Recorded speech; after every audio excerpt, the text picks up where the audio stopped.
Good afternoon po sa inyo lahat and welcome po sa ating Vesper Worship Service ngayong November 17. Welcome po sa ating mga kasama dito sa Zoom.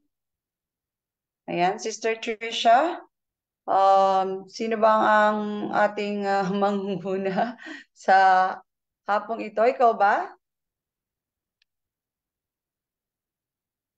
Marami po tayong kasama dito sa Zoom. Hello, Sister Trish. But anyway, let's continue. Okay. So, ngayong gabi po ay pagsalubong natin para sa araw na banal, pinakabanal ng ating Panginoong Diyos. Ano po? So, welcome sa mga nandito sa Zoom at sa mga nasa Facebook Live. Ayan, hindi ko pa alam kung anong nangyari. Bakit ako ay hindi na binibigyan ng pahintulot ng Zoom na mag-live stream.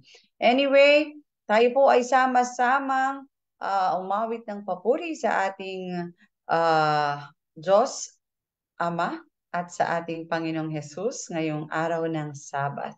Awit po tayo ng dalawang himno para sa pagsalubong natin sa araw ng Sabat. At tayo po ay makakarinig ng tanging bilang bago natin mapakinggan ang pagre-repaso ng chapter 54 ng Prophets and King. Ayan. So, meron po tayong napaka-importanting tatalakayin sa gabing ito. Bawat gabi po, bawat vesper po, bawat chapter po na ating tinatalakay dito mula po sa Prophets and Kings ay importante o mahalaga. Dapat bigyan natin ng ng pansin sapagkat ito na yung pagkakataon natin na talagang makadig deeper tayo sa mga pangyayari noong unang panahon. Ano po? So it's a pleasure po na makapagbalik tanaw tayo sa atin pong mga nakatala sa Biblia and yun pong mas malaking scope nito ay atin pong nahahalukay. Ano po? So, anyway, tayong lahat po ay sama-samang umawit ng atin pong mga awit ng papuri para sa Panginoon.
Hilingan po natin si Sister Trisha De Jesus na manguna sa atin pong opening prayer.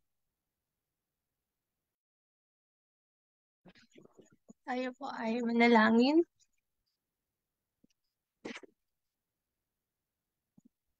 Manaming banal na ang tahanan niyo po ay nasa katasan po kayo ng kalangitan. Maraming salamat po muli, Ama, sa inyo pong pagpapala sa amin sa buong isang linggo na nakalipas. At sa muli niyo pong pagtipon-tipon sa amin upang kami po ay makapag-aral, makapagsama sa inyo.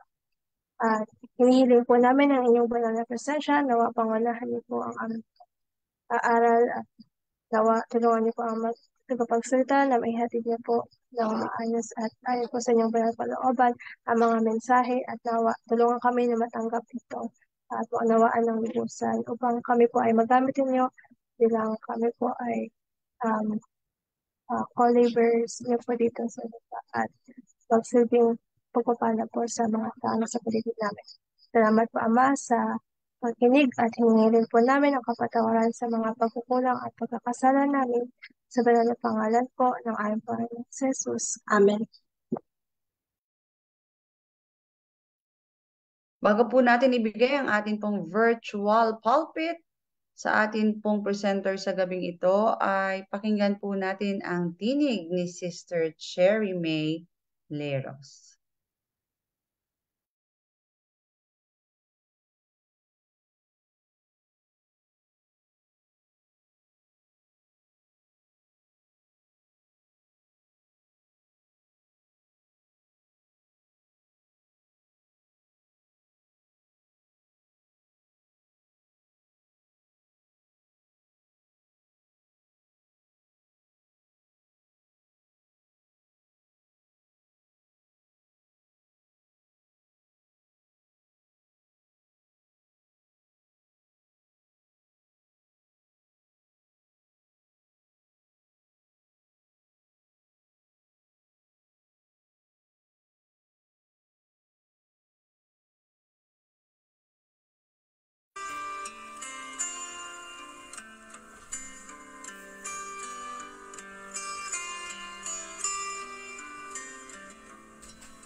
It's the face that I see in the mirror, the one I want others to see.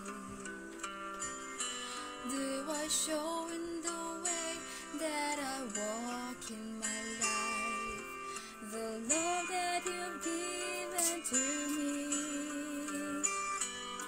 My heart's desire is to be like you. In all that I do, all I am. Today see Jesus in me. Today recognize your face. Do I communicate your love and your grace?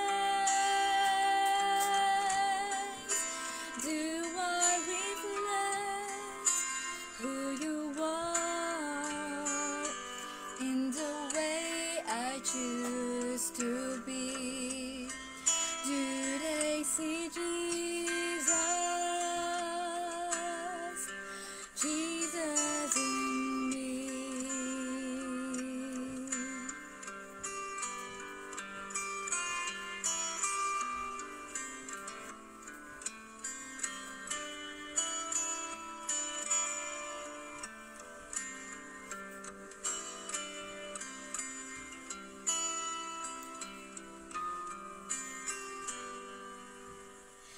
It's amazing that you'd ever use me, but you use me the way you will. Help me to hold out a heart of compassion and grace, a heart that your spirit fills. May I show forgiveness and mercy, the same way you've shown it to me. Do they see Jesus in me? Do they recognize your face? Do I communicate your love and your grace? Do I reflect who you are in the way I choose to be? Do they see Jesus in me?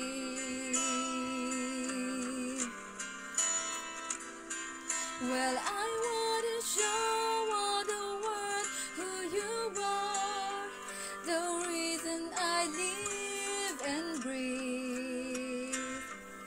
So you'll be the one that they see when they see me. Do they see Jesus in me? Do they recognize your face? Do I communicate your love and your grace? Do I reflect who you are in the way I choose to be? Do they see Jesus?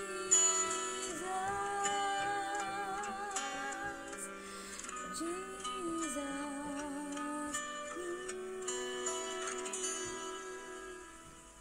Do they see Jesus? Jesus in me.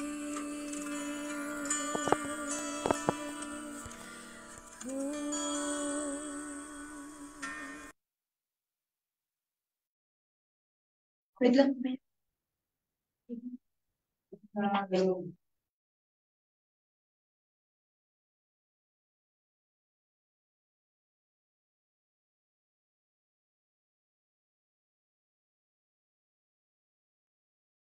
Maraming salamat, Sister Cherry May. Ayan, sa isang awit na nagbibigay sa atin ng inspirasyon. Ano po? Isang katanungan, do they see Jesus in me? Okay, inaanyayahan ko po ang ating pong presenter sa gabing ito na magbukas ng kanyang camera para po masama po natin, mai-add na po natin sa ating spotlight. Ayan. So ngayong gabi po ay pangunahan tayo sa pagre-repaso ng chapter 54 ng Prophets and Kings. Kung kayo po ay mayroong mga aklat ni Sister White sa inyo pong mga gadgets, mangyari pong buksan ninyo sa Prophets and Kings chapter 54. Yan po ang ating bibigyang pansin sa gabing ito. Narito po, bigyan natin ng pagkakataon sa atin pong presenter na si Brother Gestoni Leiros. Good evening and happy Sabbath, Brother Gestoni. So, good evening po din sa ating lahat at happy Sabbath po.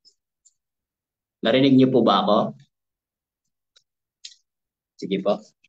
So, sa gabi pong ito, ang ating pong pagbigyan ng pansin, ang Kabanata 54, no? Ng aklat ng kasaysayan ng mga propeta at mga hari. So ngayon, dahil ito po ang naibigay o naiatas na kabanata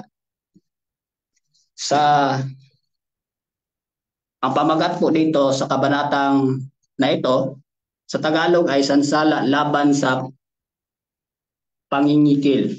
Dito naman sa Nehemia, kasi itong kabanata pala ito ay nakabatay po sa Nehemias 5. Kaya ang pamagat po dito sa Nehemias 5, sabi dito, ipinagbawal ang mga pagpapatubo. So ito po yung pamagat sa aklat ni Nehemia. Pero dito po sa kasaysayan ng mga propeta at mga ari, ito po ay sa Tagalog, sansala laban sa pangingigil. So upang po maintindihan po natin ang mensahe sa atin ng Diyos, lalong-lalo na po sa atin sa huling kapanahunan, bakit po naibigay po sa atin? Dahil alam po natin, ayon po sa banal na aklat na Ecclesiastes Kapitulo 1, talata 9, sabi dito, yaong nangyari ay siyang mangyayari at yaong nagawa ay siyang magagawa at walang bagong bagay sa ilalim ng araw. So, kung ano po ang nangyayari na kasaysayan sa kanilang panahon ay mangyayari din sa ating kapanahunan, sa huling kapanahunan, bago po darating ang ating Panginoong Hesus. So upang po maintindihan natin ang buong kasaysayan sa kabanata na ito, ay atin pong bigyan. Ito po ang gamit ko ay isang Tagalog, ang material dito ay Tagalog, para po ay mas maintindihan po natin kung ano ang ibibigay ng mensahe sa Diyos sa atin sa gabi pong ito. So para po sa ating pagpatuloy, tayo po ay manalangin. Amang banal, sa oras pong ito, una po sa lahat, kami po ay humihingi ng kapatawaran at gamitin niyo po ako at naway tulungan at gabayan ang mga kapatiran, mga kaibigan na nakikinig sa aming pong pag-aaral sa gabi pong ito. Pagpalain ng bawat isa, ito po ang aming hiling at dalangin sa matamis na pangalan ni Jesus. Amen. So sa unang talata o paragraph, mga kapatid, ay atin pong basahin. Sabi dito, ang pader ng Jerusalem ay hindi pa lubos na natapos na tawagin ang pansin ni Nehemias sa malungkot na kalagayan ng mga mahirap na tao sa hindi pa panatag na lupain. So alam po natin nga talagang bakit hindi panatag, dahil alam natin nga sila ay kakabalik pa lang galing sa lugar na kung saan sila sinasakop. Kalakhang bahagi ng lupa ay di pa na bubungkal. So talagang kailangan pang bakit, at saka isa dito ay yung paghihirap. Bukod dito, ang masakim na ugali ng ilang nagbalik sa Judea. Ito po isa po nating pagbigyan ng pansin kasi mayroon pong salita talaga nga sinasabi, masakim na ugali ng ilang nagbalik sa Judea ang pumigil sa pagpapala ng Panginoon sa kanilang lupain at nagkaroon ng kakulang sa butil. So para po talagang maunawaan pa natin, ato'y ating pong itutuloy ang ating pong pagbabasa. Sabi dito, upang magkaroon ng maipapakain sa kanilang mga pamilya. Ang mga dukha ay napilitang umutang sa mataas na halaga ng paninda. Ibig sabihin, sa panahon pa lang nila, ay tulad din nangyari sa atin, ay mayroon na pala talagang isang mataas na halaga ng mga paninda. Kaya sa atin din ay talagang naranasan ng mga mahirap, mas lalo pang naghihirap dahil sa taas ng halaga. Napilitan din silang maghiram ng salapi sa mataas na tubo upang bayaran ang buhis na ipinataw ng mga hari ng Persya. Ito, nagbibigay pa ng bigat, mga kapatid. Dagdag pa sa paghirap ng mga dukha, ang mga mayayamang Hudiyo ay nagsamantala at nagpayaman sa sarili. So ito po ay talagang masakit po pakinggan dahil sarili nilang mga kapatiran, mga mayayamang Hudiyo, ay nagsamantala. Ito po ang sabi po ng ating Diyos sa pamaraan o ginamit na isang babae na tulad ni Mrs. White. So nag-utos ang Panginoon sa Israel sa pamagitan ni Moises. Ano po bang utos na binigay kang Moises, lalong-lalo na sa bayan ng Israel, na tuwing 3 taon ay magtipon ng isang ikapo para sa mga dukha at may karagdagang probisyon pa sa pagpapahinga ng pagtatanim sa lupa tuwing 7 taon. So ibig sabihin, sa kasaysayan ng sa Israel, ay talaga ang Diyos ay nagbibigay po talaga ng mga kung ano ang mga utos para po sila ay maibabalik, lalong-lalo na giginhawa. Itong pagtatanim ng lupa ay kailangan din pala papahingahin. At ang kusang tutubo sa lupa ay para sa mga nangangailangan. Ang tapat na pagsunod ukol sa mga handog na ito, ukol sa mga mahirap, ay nagpatingkad sana ng katotohanan ang Diyos ang may-ari ng lahat. Siguro dahil ay nakaligtaan ito. At sila ay dapat na maging daluyan ng papapala. At hikain ni Juba na ang Israel ay magkaroon ng pagsasanay na mag-aalis ng kasakiman. So ibig sabihin pala, itong salita talaga ng kasakiman ay meron na po pala talaga ito sa bayan noon pa. At magpalago ng marangal na likas. Kaya sabi dito sa pagpatuloy, nag-atas din ang Diyos kay Moises kung magpautang ka ng salapi. Ito po yung utos.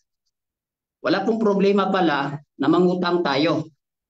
Ang mangutang naman, talagang mahirap naman din, kapos na kapos. Sabi naman dito, kung magpautang, kung meron naman ding taong magpautang, o isang kapatid, lalo-lalo na sa atin ngayon, kung magpautang ka ng salapi sa kanino man sa aking bayan na kasama mo na dukha, huwag kang magpapaka manunubo sa kanya na hihingan mo man siya ng tubo. Ito po ang utos ng Diyos, galing po mismo ng langit na ibinigay kang Moises. Huwag kang magpapahiram na may tubo sa iyong kapatid. Talagang direktang sinabi ito ng Diyos. Tubo ng salapi, tubo ng kakanin, tubo ng anumang bagay, na pinahiram na may tubo. Ayon po sa mababasa sa Exodus 22, talata 25. At ayon din sa Deuteronomio 23, talata 11. Muli ay kanyang sinabi, kung magkaroon sa iyo ng isang dukha, talagang sa ating pong binabasa ay kung meron mang dukha sa ating kapanahunan, mayroon din palang dukha sa bayan ng Israel na isa sa iyong mga kapatid na nasa loob ng iyong mga pintuang daan sa iyong lupain ibinigay sa iyo ng Panginoon mong Diyos, ay huwag mong pagmamatigasin ang iyong puso, lalong-lalo naman kung may kaya naman din talaga. Ni pagtitikuman po natin po talaga na para po tayong boksingero ng iyong kamay, ang iyong dukhang kapatid. Kundi, iyong ang bubukahin ang iyong kamay sa kanya. At iyong ang papautangin siya ng sapat sa kanyang kailangan, sa kanyang kinakailangan. So, ganun pala. Kung ikaw naman pala ay may kaya, at kung magpautang ka naman, ay yung talagang sapat sa kinakailangan. Sapagkat hindi mawawalan ng dukha sa lupain kailanman. Ito po talaga ang sinabi ng Diyos mismo sa atin at lalong-lalo na rin kasi sabi niya, period po talaga kailanman. Kaya aking iniutos sa iyo na aking sinasabi, bubukahin mo nga ang iyong kamay sa iyong kapatid sa nagkakailangan sa iyo at sa dukha mo sa iyong lupain. So ayon po sa aklat ng Deuteronomio Kapitulo 15, 7, 8 at 11. So sa ilang panahong pagkabalik ng mga bihag mula sa Babylonia, ang mga mayamang Hudiyo ay lumabag sa utos na ito. Ito po ang problema kasi lumabag pala ang mga mayayamang Hudiyo. Na ang mga dukha ay mapilitang mangutang upang makabayad ng buwis sa hari. Talagang kailangan nilang mangutang para lang kasi kung hindi po sila mangutang ay may malaking problema sila doon po sa hari. Ang mga mayaman ay nagpahiram ng salapi, ngunit sa mataas na tubo. Ito na po ang problema. Hindi pala bago ang pagpapahiram ng salapi na mataas ang tubo. sa ating panahon ngayon. Ito po'y dating problema na, at ang problema na ito ay mismo po nangyayari doon po sa bayan ng Israel. Ako po, talagang take note po, ang salitang bayan ng Israel. Kinuha bilang sangla ang mga lupa ng mga mahirap. At sa ganito ay nasadlak sa lubos na kahirapan ng mga dukha. Ito na po ang nangyari.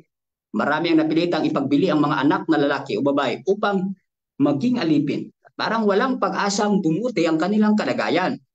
Walang paraang matubos ang kanilang mga anak o lupain kasi nga sa sobra na rin din talagang laki ang kanilang mga utang. No? Kaya hindi na nila kayang matubos. At sabi dito, walang mabuting tanawin sa hinaharap liban sa palalang kadustahan, patuloy na kakulangan at pagkalipin. Ngunit sila ay iisang bansa, mga anak ng iisang tipan, tulad ng mga mapapalad na kapatid nila. Di nagtagal, at ang bayan ay dumating kay Nehemias. Siyempre po, talagang sabihin natin, baon na po sila sa hirap. Gayon may kanilang sinabi, aming dinadala sa pagkaalipin ng aming mga anak na lalaki at babae upang maging mga alipin. At ang iba sa aming mga anak na babae ay nangadala sa pagkaalipin. Wala naman lamang kaming kapangyarihan makatulong sapagkat ibang mga tao ang nagtatangkilik ng aming bukid ng aming mga ubasan. Nang marinig ni Nehemias ang malupit na pang-api. Ito pala tinawag din na malupit na pang-api. Ang kanyang kaluluwa ay napuno ng pagkagalit. Nagalit din pala si Nehemias. At ako'y nagalit na mainam, sabi niya, na aking marinig ang kanilang daing at mga salitang ito. Nakita niya na kapag nagtagumpay siya na maputol ang mapangaping ugali ng paniningil, ay dapat siyang manindigan. May kakayahan at determinasyon siya ay nagpunta upang gumawa, upang magdala ng kaluwagan sa kanyang mga kapatid. So talagang determinado ang isang tao na tulad ni Nehemias na naman din ay pinili ng Diyos.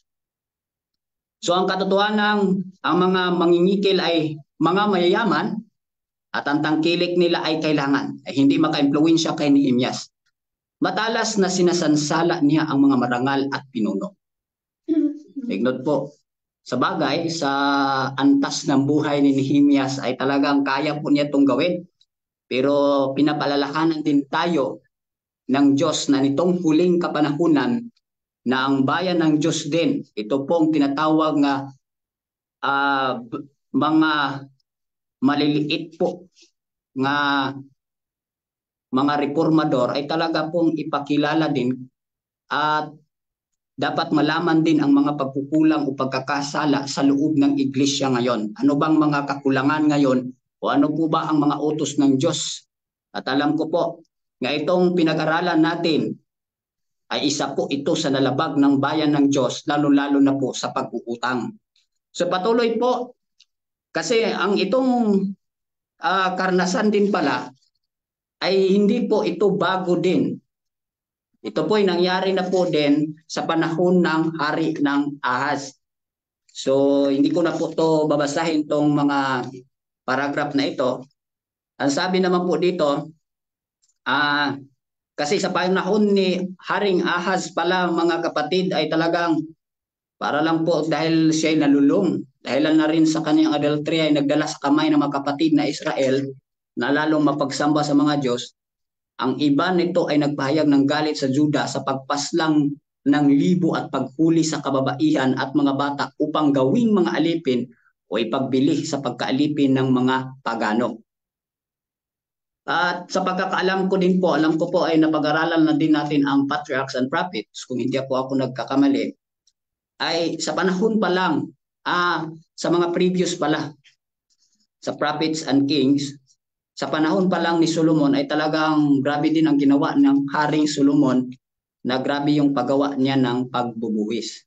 So ngayon, sabi po dito, tayo po ay tatawid.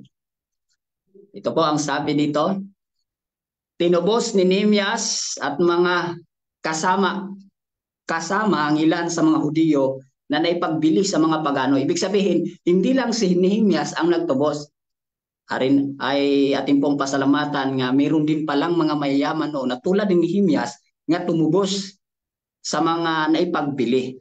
So nawa ay marami ding mga nagpakilalang bayan ng Diyos ngayon nga maging ang puso nila ay talagang doon din sa pagtubos, lalo-lalo na sa pagtulong sa kanilang mga kapatid.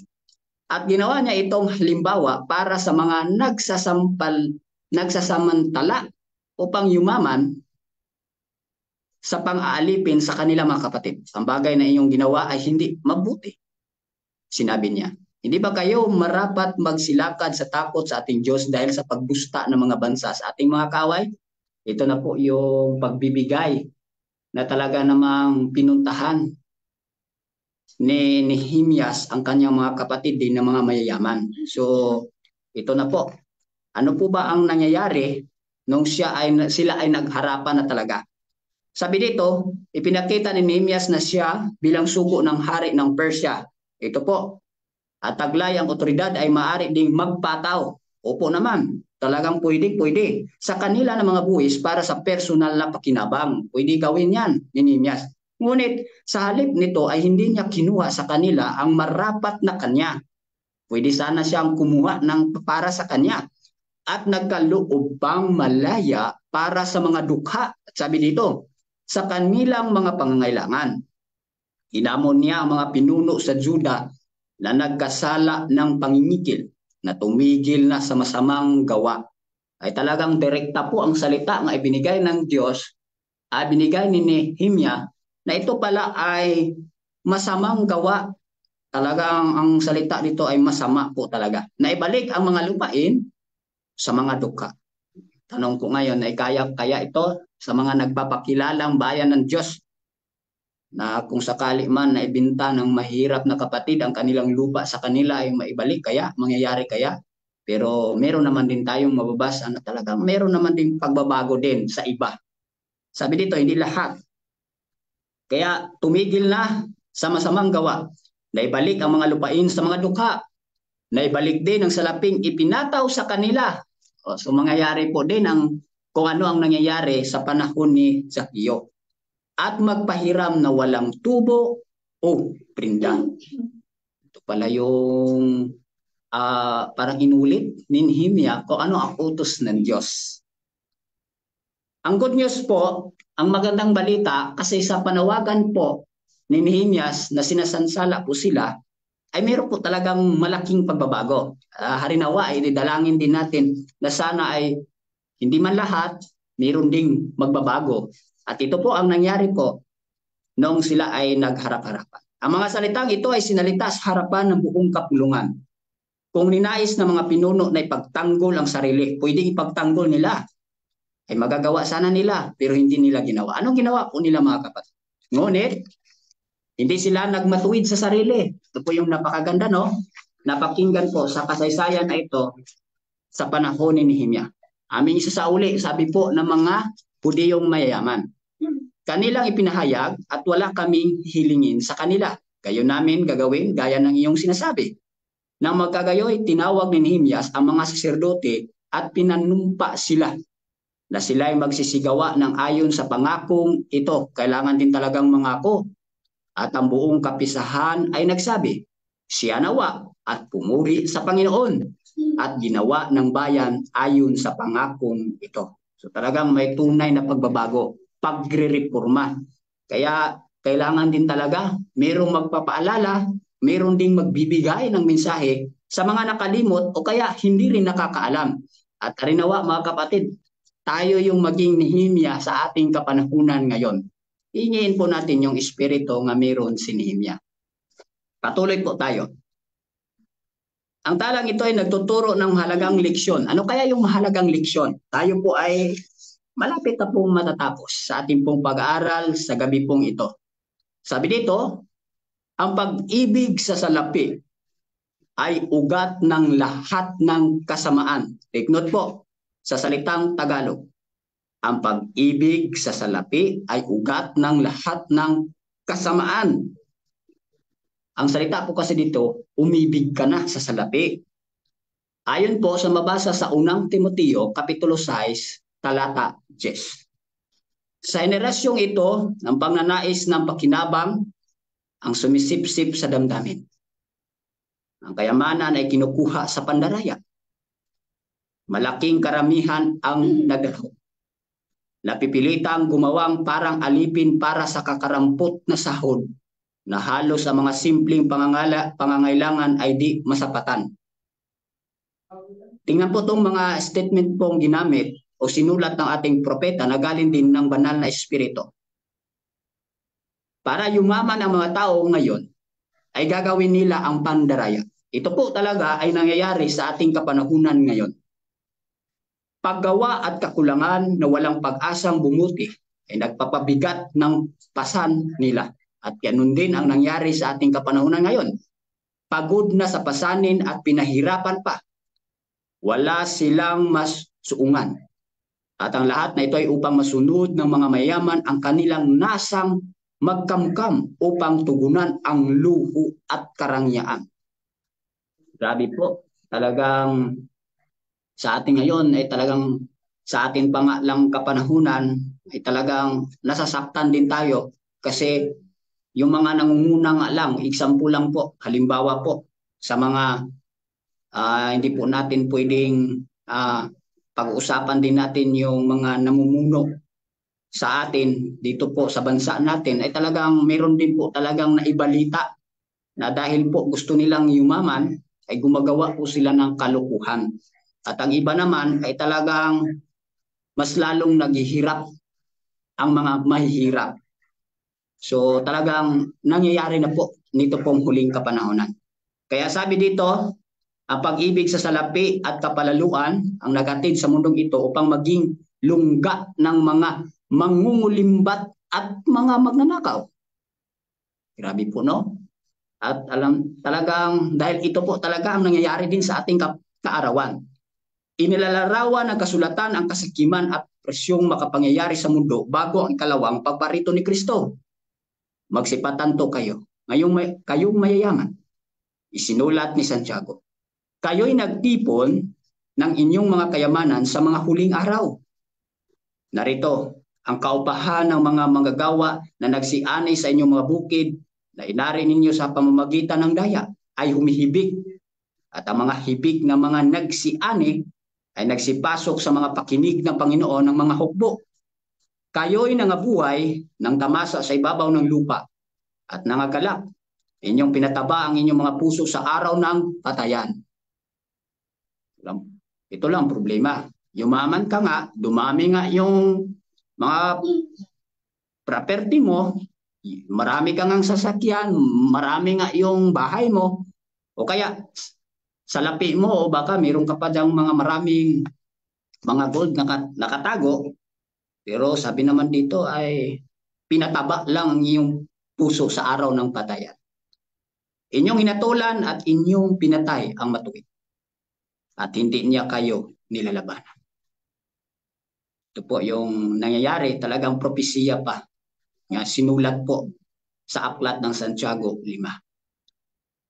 Kahit sa kanilang nagpapanggap, ito na po ang magandang pagpapaalala sa atin. At ito'y malaking babala din sa atin. Kasi sabi po dito sa paragraph na ito, kahit sa kanilang nagpapanggap na lumalakad sa pagkatakot sa Panginoon, mayroong muling nagsasakatuparan ng mga ginawa ng marangal sa Israel, sapagkat hawak nila ang kapangyarihan. Kukuha sila ng labis at nagiging mapang-api.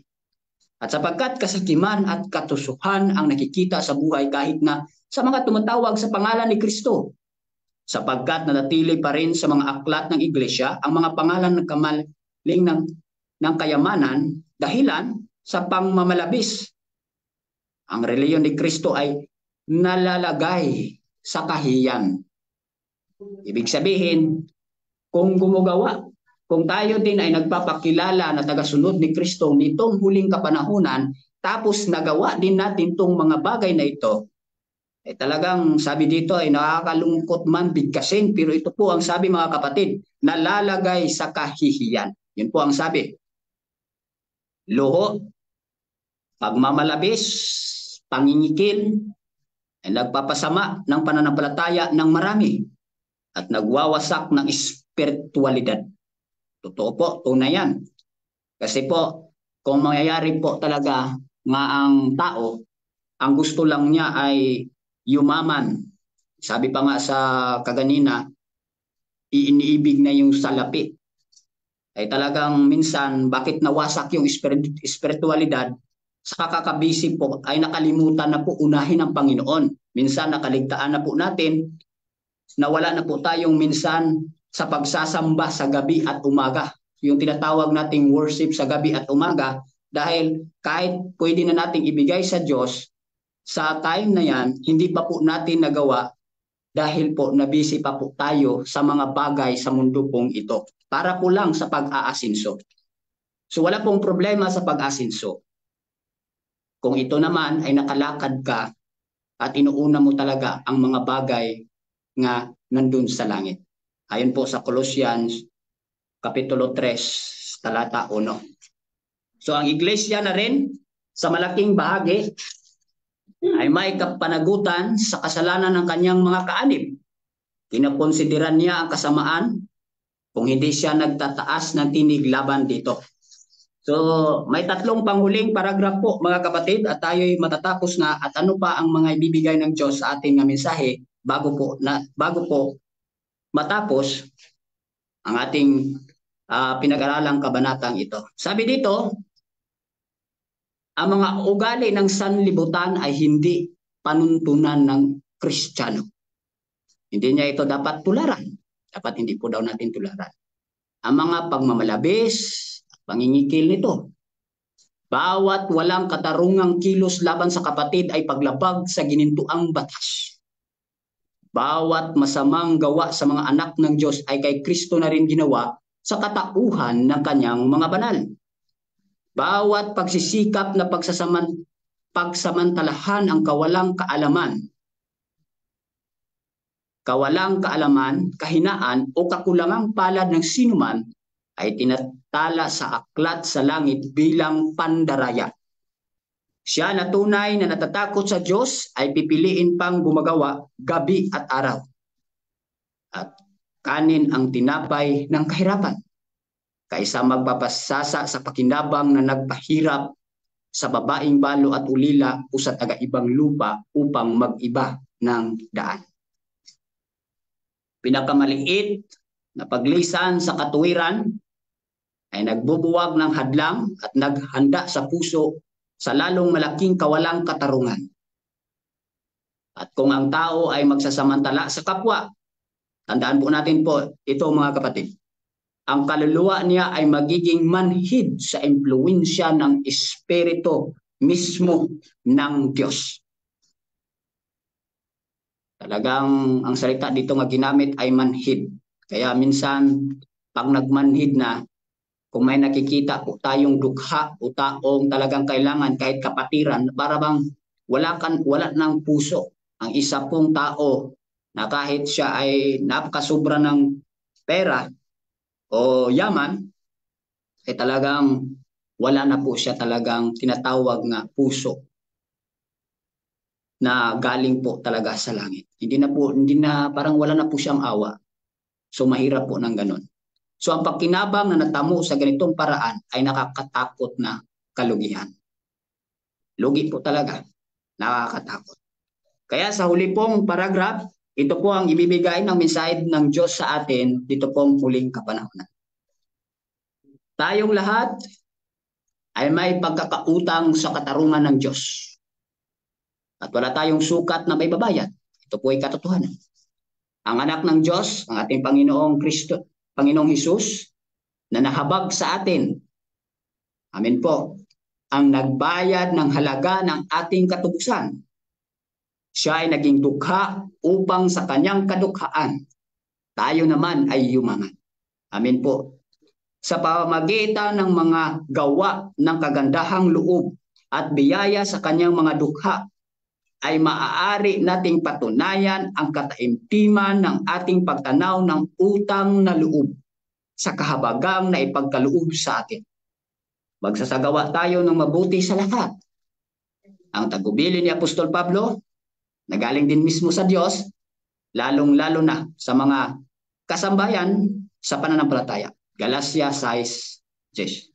At ang kanyang mga salita ay kaisa ng tagapagligtas. Ano naman din ang sabi? Sapagkat laging nasa inyo ang mga dukha, at kung kailan may ibigin ninyo ang mangyayaring magawa ninyo sila ng magaling. Kaya nga lahat ng mga bagay na ibig ninyong sa inyo'y gawin ng mga tao, gawin naman ninyo ang gayon sa kanila sapagkat ito ang kautusan at ang mga propeta. Ayun po sa Marcos 14, talata 7 at sa aklat ng Mateo Kapitulo 7, talata 12. Kaya po, mga kapatid, ito po ay pagtatapos ng paragraph. Naway tulungan tayo. Harinawa, mga kapatid, ay tulungan tayo ng Diyos. Na ito isang malaking babala, lalong-lalo na sa ating nagpapakilala na tayo nandito na po sa huling kapanahunan. At nawa ay gamitin din tayo ng Diyos sa ating kapanahunan ngayon na itong mensaheng ito, itong kabanata pong ito, sa aklat na ito, may sinulat ng ating propeta na galing din mismo ng Diyos, ay may hatid at maibigay din natin sa mga kapatiran natin na nangangailangan din ng katotohanan. At tulungan tayo at gamitin tayo nitong huling araw. Ito po ang aking buhay na dalangin. Tayo'y pagpalain ng Diyos at again, happy Sabbath po sa ating lahat sa gabi pong ito.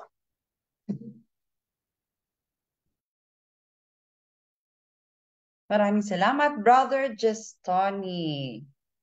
Yan po ang ating chapter review sa gabing ito. Sino po ang mga nais na magbahagi ng kanila pong mga nais na bigyang diin mula po sa chapter 54 nitong Prophets and Kings?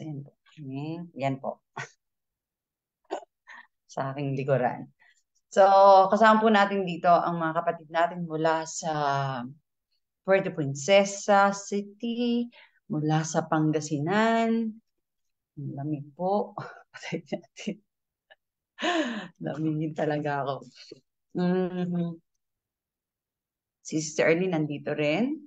At kung may kasama pa dyan si Brother Gestoni, ang mga taga-tumpa po, kung may nais na bigyan ng diin, wala po dito sa chapter natin pinag-aralan. Kayo po ay malayang makapagbubukas ng inyo pong camera at ng inyo pong microphone. Go ahead po. Anyone from Puerto Princesa? Once again, chapter 54 po yan. Happy Sabbath po at magandang gabi. Happy Sabbath, Brother Jemel. Medyo loading. Pasensya na po kayo. Medyo loading ang utak ko ngayon kasi medyo tayo. Happy Sabbath din po kay Brother Gestoni sa ating mga kasama sa Zoom at sa Facebook. So napakaganda po yung ating nabuksan o yung ating na series o na mga series na mga pag-aaral. Kasi tumitukoy po talaga sa bayan ng Diyos. Kumbaga nandun yung paggabay niya, pagsaway, pagsansala sa mga kung saan sila gumagawa o lumiliko na lang landas. So dito unang-una, ito po ay para sa bayan ng Diyos. Kaya unang application po sa atin na nag-aangkin na bayan niya. So kung para sa atin ay wala na dapat ngang gumawa ng ganito, pero dahil nga meron sa nauna, so malamang ay mayroong gumagawa noon. Ang hinahangad na lang natin ay nawa po wala na sa ating hanay kasi sa haba ba naman ng nilalakbay po ng bawat isa sa atin, marami ng mga nangyayaring karanasan. So siguro ay yung mga ganitong bagay ay nadaanan na po natin at dapat nakalampas na po tayo. at hindi na po dapat natin ito ay gawin pa.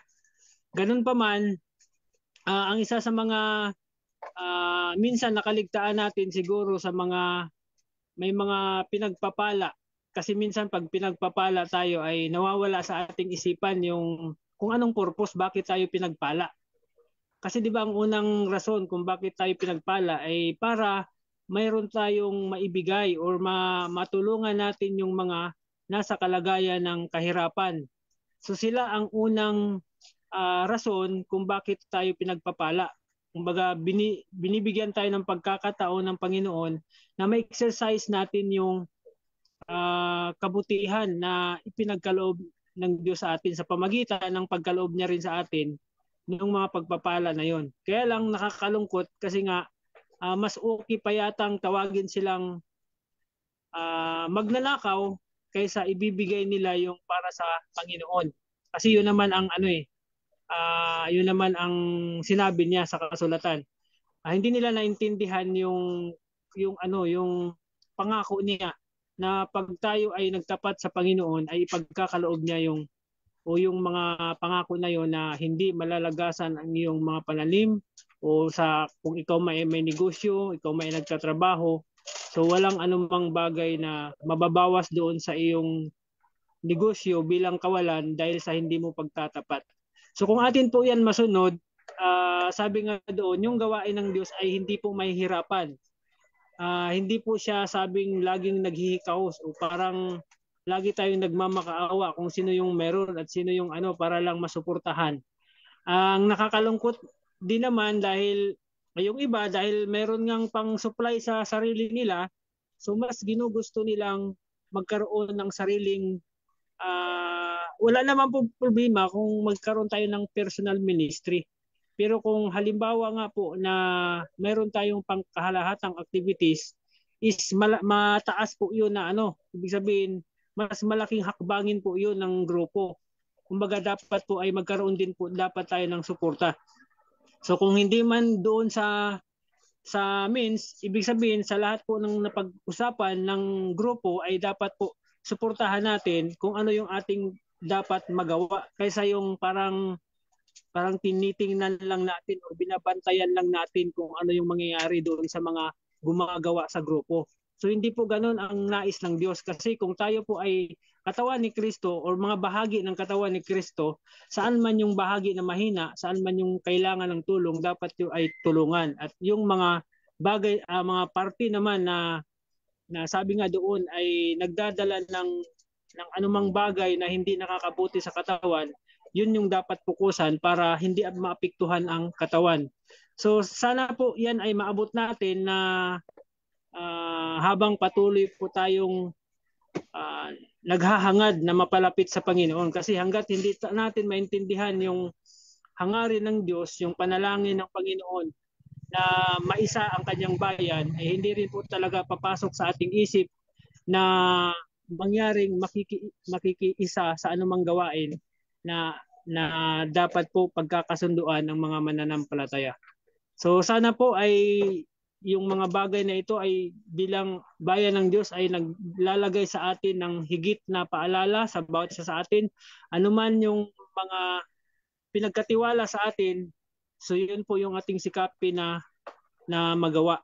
At kasama din po dito sa ay sa sinabi po dito sa ating pinag-aralan ay huwag tayong matakot kung mayroon tayong nakita sa ating hanay na ganito bilang paalalahanan. Kasi kung minsan naman po na kung talagang panay ka lang paalala tapos wala namang nangyari, so dapat i-review na natin na para hindi na pamarisan. Kasi kung lagi lang paalala tapos hindi naman dinidinig, so parang sabi nga doon sa nabasa natin, nagiging manhid na sila sa kanilang pakinig at sa kanilang mga ginagawa.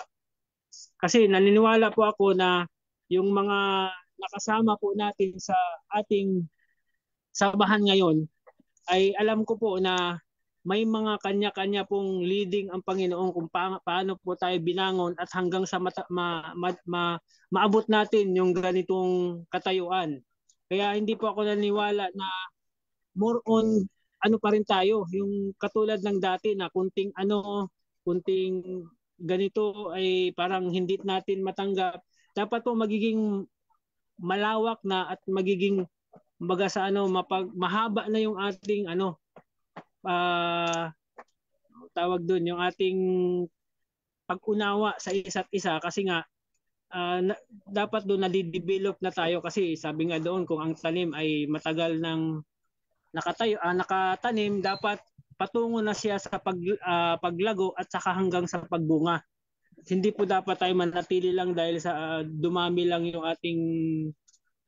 ating dahon, kundi dapat pumunta tayo, lalago tayo hanggang sa magbunga. So yun lang po para sa akin yung nakita ko na bilang paalala po sa atin na nag-aking bayan niya. Maraming salamat po. Happy Sabat po sa atin lahat ulit. Thank you very much, Brother Jemel. Meron pa bang kasama dyan na nais magbigay ng diin sa ating chapter? Nandito rin ang ating kasama na si Brother Junapoli. So anyone po, I welcome to share their insights.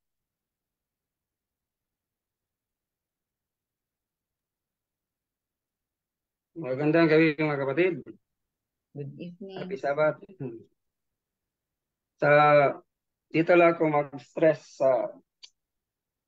about extortion, di ba? So definitely, pag sinabing extortion, ito ay synonymous with coercion, no? In terms of money, kuha tayo ng money na sa pilitan by force, extortion. Katulad sa eskwelahan, may mga estudyante na bully, yung mga estudyante na medyo inosente ay meron na yan extortion sa yung mga bully na mga estudyante din, nabubully. So sa atin naman bilang Kristiyano, so paano ba ito ma-apply ang extortion sa atin? So hindi naman siguro tayo kumuha ng pera by force or te-threaten natin yung isang kapatid. Hindi naman siguro masama na magiging mayaman. Sabi ng Christ Object Lesson 261, there is no sin in being rich. So I comment on 1 Timothy 6:10. If riches are not acquired by injustice. So katulad ng sinabi ni Brother Jamil kanina, sabi niya, wala naman siguro sa hanay natin ito. So sa Israel nga, bayan ng Panginoon, kasama na yung propeta in person. Pero andun pa rin yun. How much more sa atin ngayon, yung writings lang ng prophet andyan. Pero hindi kasama natin yung mismo yung propeta. So, ibig sabihin mga kapatid, yung injustice ay hindi lamang sa pera.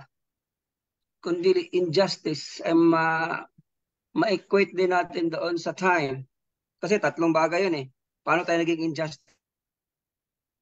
Time, your effort, and our money. So mag-injustice tayo mga kapatid. Kung tayo hindi tutulong sa mga gawain ng ministeryo ng isang church, ika nga magiging applicable sa atin yung extortion or injustice sa mata ng Diyos dahil tayo ay nagiging selfish in the sense na me and my family, me and my house, me and my church, me and my ministry. So, in other words, yung pangkalahatan, yung common good, pangkalahatan na gawain ay hindi natin nakita because yung ating focus ay sa ating sarili lang na ministry, sa sariling church lang natin at sa sarili natin. That is injustice to the cause in general. Kaya yun, ang extortion ay napakalawak na salita. Kasi kapag extortion, negative yun. Pero spiritually, naging extortion din tayo, naging extortionist tayo. Kung hindi natin tinitingnan yung pangkalahatang tawag nito, the common good, pangkalahatang kapakanan, hindi lang sarili nating iglesia o sarili nating ministry o sa sarili natin. Kaya nga kapatid, sa time ni Himaya, andyan siya. Sa time din natin ngayon, andito pa rin yan. Kung hindi man sa pera, sa time at sa effort. Naging extortionist tayo. Yun lang po mga kapatid. Yan. Extortionist, hindi lang sa pera, pati sa time ba, Kuya Jun? Sa time, So, kasali yun. ini-extort yung time. Paano ba Alright. tayo Hindi kasi naging talent kasi extortionist? yung time. Kuya John, talent kasi Ah, yung time, di ba? Kaya na-extort din. oo, kasi kapag may tayo Mm. pumunta doon tapos hindi natin feel dahil hindi natin feel pumunta, is extortion in the part of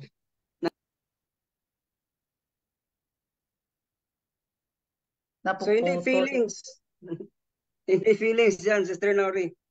Hindi kung ano yung need, pangkalahatan, whether we like it or not. Kailangan ibigay natin yung ating oras. Sa online nga, hindi tayo bibigay ng oras. Extortion yun. Alright, thank you so much, Brother June. Meron pa po ba? Brother Milky Flores, andyan ka ba? Copy-paste. Baka nag-extortion ka ng oras, hindi ka natin sa ating mga pulong. Ayan. Ano din talaga ako, anong tawag dito? Amazed ako sa ano ni Nehemiah, no? Sa naging part niya sa pag-rebuild ng Jerusalem.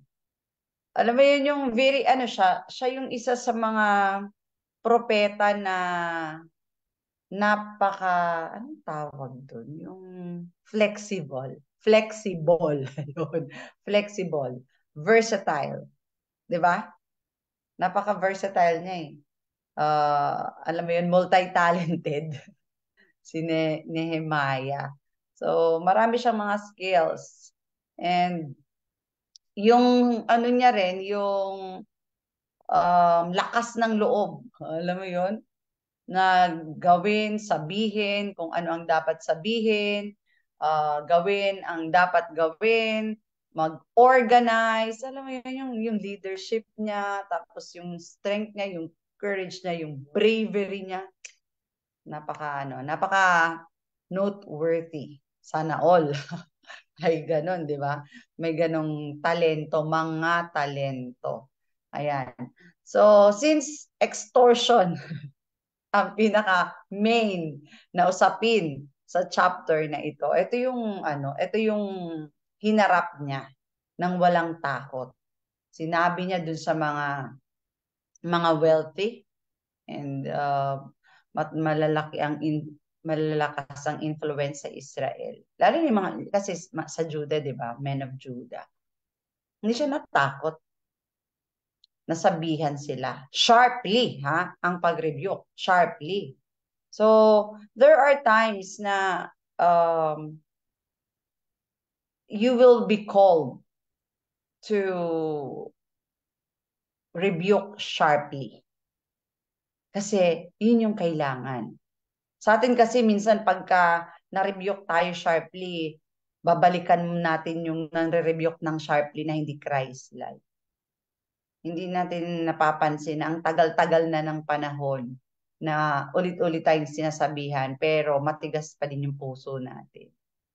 So, kung nagiging sharp na yung rebuke sa'yo, ibig sabihin, magising ka na, umaksyon ka na, pa-sharp na ng pa-sharp, baka yung leg mo matagpas na. Ayan.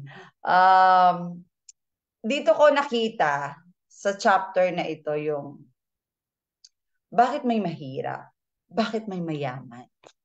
Diba? Tanong yan ng mga tao eh. Na bakit may mahirap? Bakit may mayaman?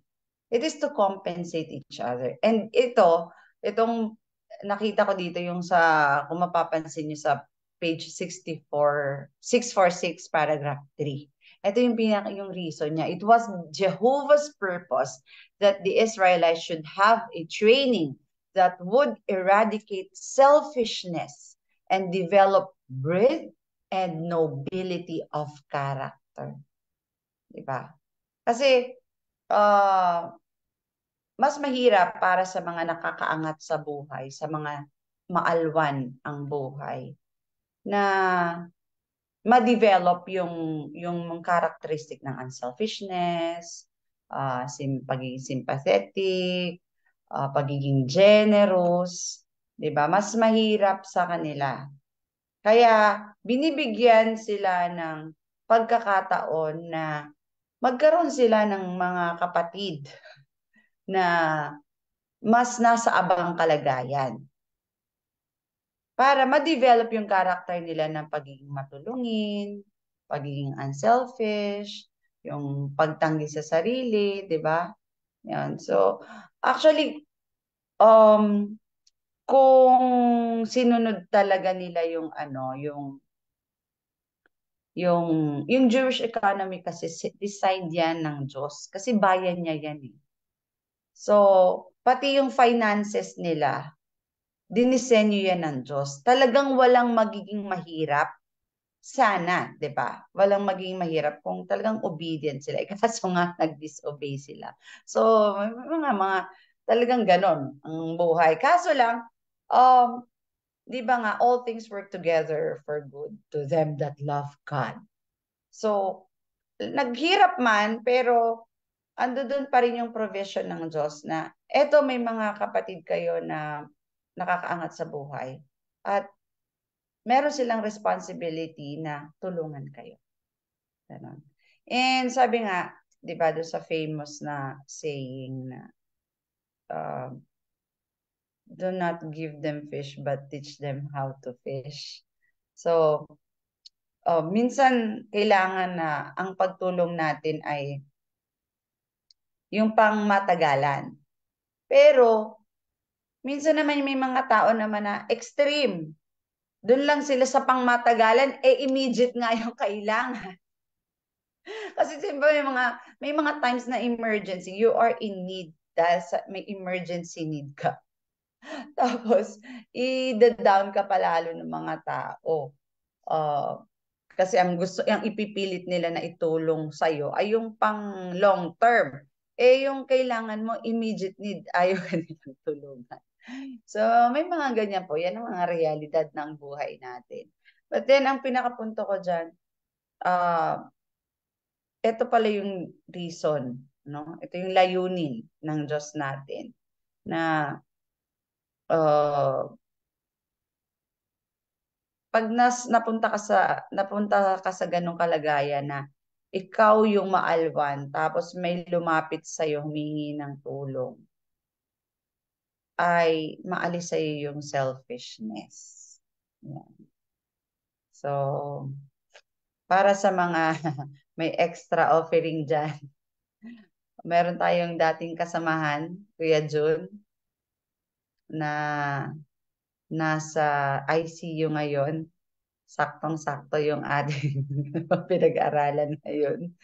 So, if you have offerings, extra offering, ay ipadala natin. PM ko sa iyo mamaya. Yan, kung sino ang humihingi ng tulong. Anyway, sana ay tayo na tawag dyan, mas nabuksan ang ating isip tungkol sa pagiging mas matulungin natin sa mga tao, lalo na sa mga sarili nating kapatid na naghihirap. Yan.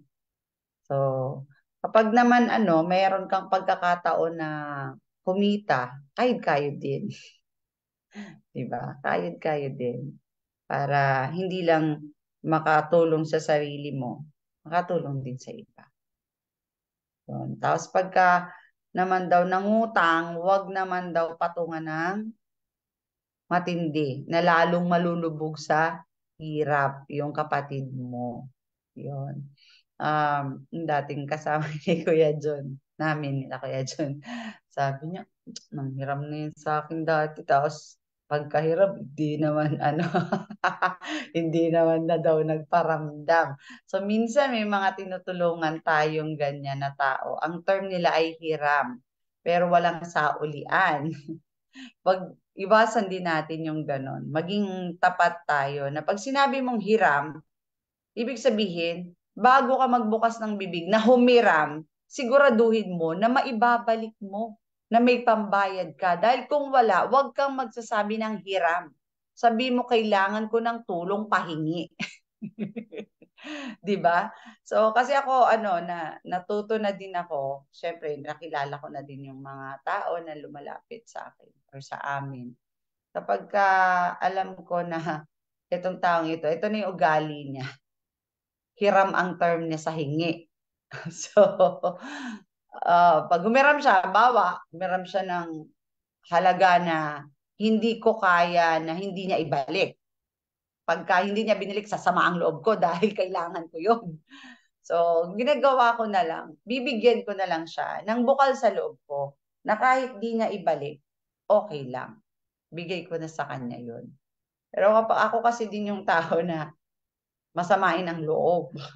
Kapag ayaw kasi ng sinungaling. Kapag sinabi mong hiram at di mo binalik, markado ka na sa akin, mahihirapan ka talaga manghiram ulit. Kaya, pero dahil sa pagka nakita mo naman talaga na ay talagang hindi naman talaga makabangon-bangon sa hirap. So usually kasi yung mga tao na gano'n, lalong lumulubog yan sila. Kapag alam mo yon walang isang salita, tapos kaya lang talagang minsan talaga gano'n talaga yung buhay. Alam mo yun yung sobrang nagigipit. Lalo na kapag hindi mga tapat sa ikapo, yung mga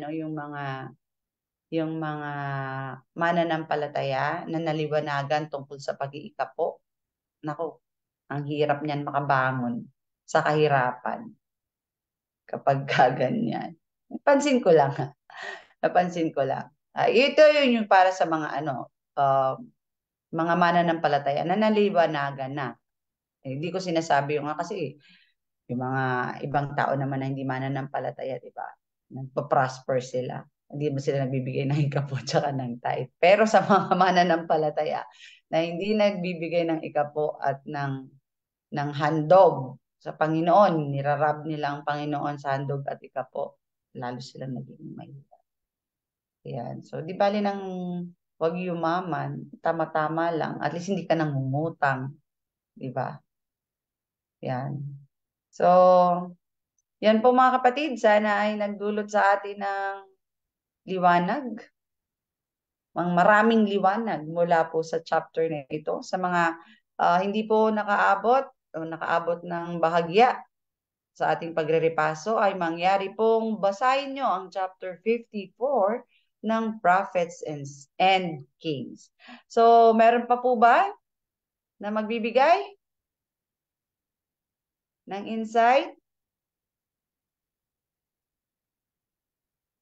Kung wala na po, tayo ay magtatapos na at pangungunahan tayo ng atin pong tagapagsalita sa closing prayer.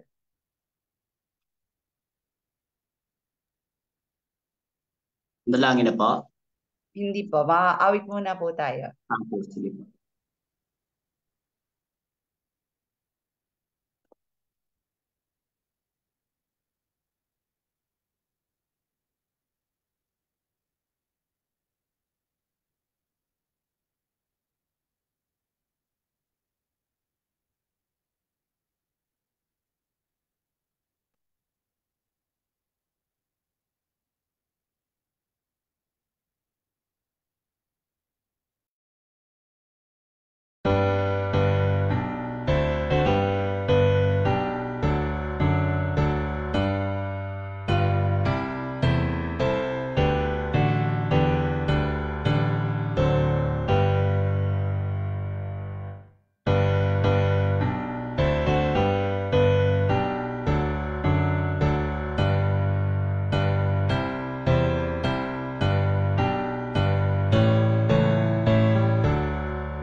Tayo po ay manalangin.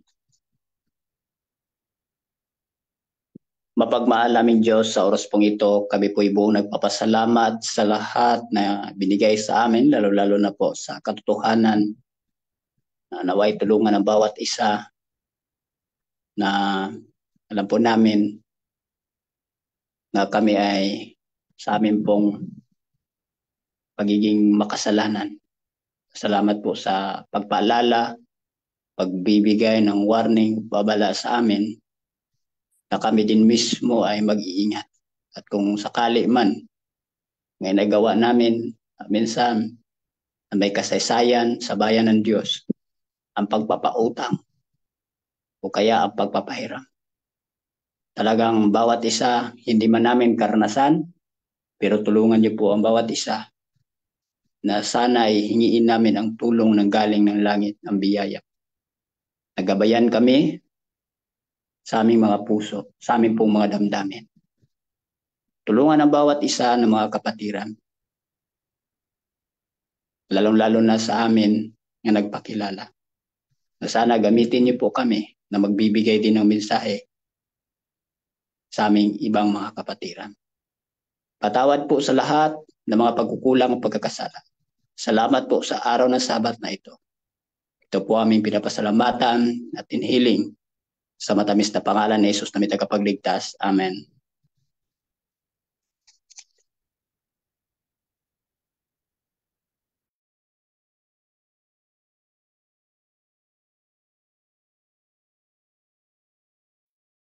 Amen. Praise God po. Maraming salamat sa lahat po ng sumama sa atin ngayon sa atin pong Vesper Worship Service. Muli namin kayong inaanyayahan para bukas po sa ating Sabbath services online. Sa mga nais po na mag-join sa Zoom, ay you are welcome po. Alas 9 ng umaga ang simula po ng ating Sabbath School. Kung gusto po ninyong mas maaga-aga, mga 8:30, ay pwede rin naman po. So, happy Sabbath po and good night everyone. God bless.